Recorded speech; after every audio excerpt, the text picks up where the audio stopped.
But Fudge, the number 5 position, a very technical position. Locks, number 4 lock is known as the enforcer. But Fudge, what is a 5 lock? What are the roles, the jobs? Oh, thank you. Come on, man. Put it there. It's time to shine. No, it's time. Are you ready for a slam dunk? Are you ready for a slam dunk? I just threw a middle ball. You just threw a lob ball, a lob middle.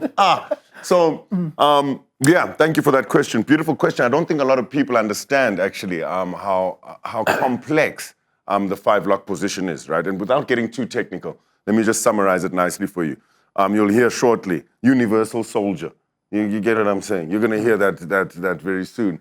But that, for me, is what describes a 5 lock. You say stalwart, Albert van der Berg.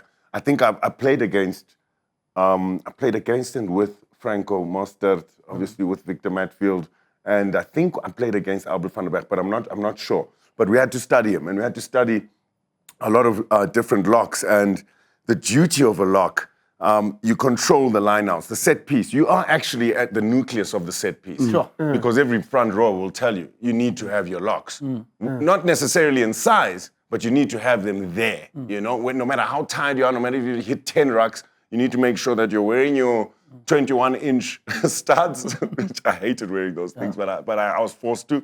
And you need to make sure that you're making the right decisions. You are racking, you're in the prop's mind, you're sharing information with them, you're keeping them positive and driven, as tired as they may be. So your fitness levels have to be really up there. Not many people speak about how fit a number 5 lock has to be. They have to be fit. Why? Because you need to control the lineouts, you need to be present and in full force with the scrums. The lineouts is a thinking game. I mean, you're basically a decoder. You're coding in lineouts, You're figuring out the opposition's codes. You've got your own, and you're keeping your own codes as secret as possible. Okay. So you're changing it up, right? Week in and week out. It's an extremely mental, in terms of the gameplay of a 5 lock. You are playing games every single lineout. It's a chess game, And that's just on attack. We've seen some incredible attacking prowess from some of the players, Victor Matfield with that chip and chase against the Wallabies. I don't know if you guys remember that. How often do you see that? You speak about just off topic and not the Springboks. John Eales kicking for poles, Is that a lock? John Eales was a Springbok captain in the lock. He was kicking for poles, mate. Remember, do you have my line? Won a Basel Cup test match. With his boot, So it's an extremely mindful position. It takes an incredible kind of mentality. And to mention the last thing, Ricky, because I see you going nicely here. I want to ask you something. On defense, you also are not just organizing, but you're trying to chase for that second phase, which is usually where you get the big number 8s coming around or the props coming around, hookers coming around to bash you. You're organizing that, and you're usually falling in a third pillar, which is where the action is. If they pass it behind the backs, behind the forwards, which you love doing that. Yes, you love doing that because you see me coming around. You're like, yeah, work harder, boy. Gee. Then you have to swim, you know what I mean? You're taking on wingers and fly-offs, So it's I think people sometimes underestimate it, and that's just the mental side. Hard work side, number 5 locks are hitting the most rucks in the game, mate.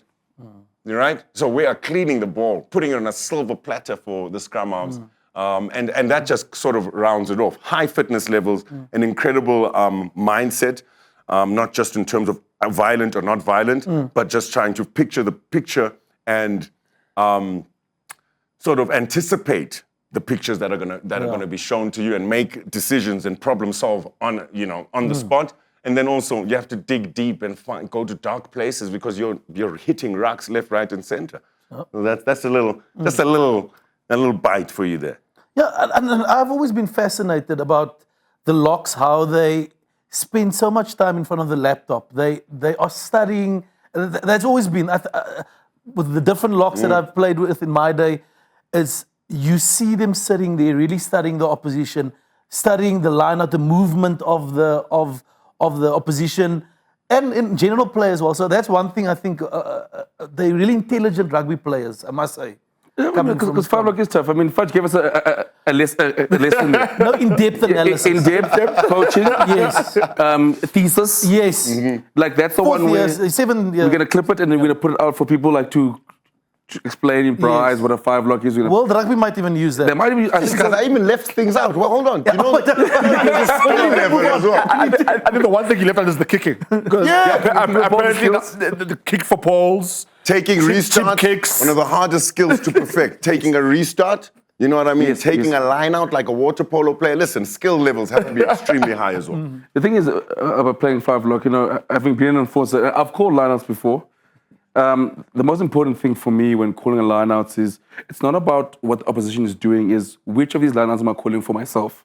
Which spins am I going to call where it's going to end up with come me back to you. getting in the air? That's the most important. I know the opposition can set up in the front, then that means I'm jumping at the back. If they set up in the back, we're coming to me. Because we have spins. With variations. So the most important thing, because one of my favorite jumpers would say, like, Reedy Bernard is playing for Cheetahs. He goes, when in doubt, call on yourself. Call it on yourself, brother. There's 30 lineups. When in doubt, One time. I'm just calling myself. We won't speak about. And Fudge, you're right. That catching high balls of kickoff it's such a rare skill. It's very difficult, but it's one of those things. As a 5 lock, you gotta go to me. I'm sure scrum halves and flaws and loves the number 5 lock because they're communicating what's happening. Backs want to go wide, so please.